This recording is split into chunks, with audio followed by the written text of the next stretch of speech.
22,30,000 टंकार हेरफेर वरिष्ठ किराणी बंधा पियन फेरार। बरगढ़ जिला पदमपुर पाखे बरीकेल रे थिबा कृषि जिला अधिकारी कार्यालय 22,30,000 टंका हेरफेर होइथिबा गोटे आश्चर्यजनक घटना सामना के आसी। वरिष्ठ किराणी क्षीरोद्र भोई को पुलिस गिरफ्त कर बिलके पियन रूपक साहू इहादे तक फेरार रहीछन।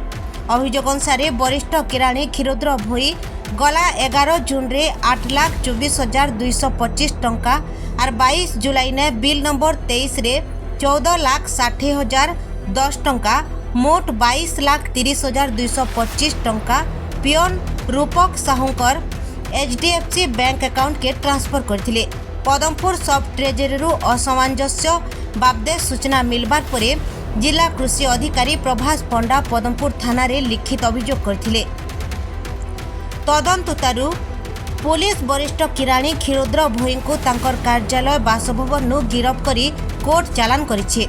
हेले ई घटनार मुख्य अभियुक्त पियन रूपक साहू एतेबेल तक पुलिस रो हाथ के ना लागबार तली जना पड़ी जे दोही किराणी और पियन 11 तारीख नु कार्यालय रे जोग न दैथे।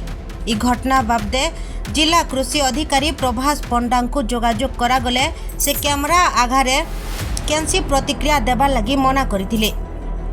बरगढ़ जिला नु आलोक साहू का रिपोर्ट, दहना टीवी।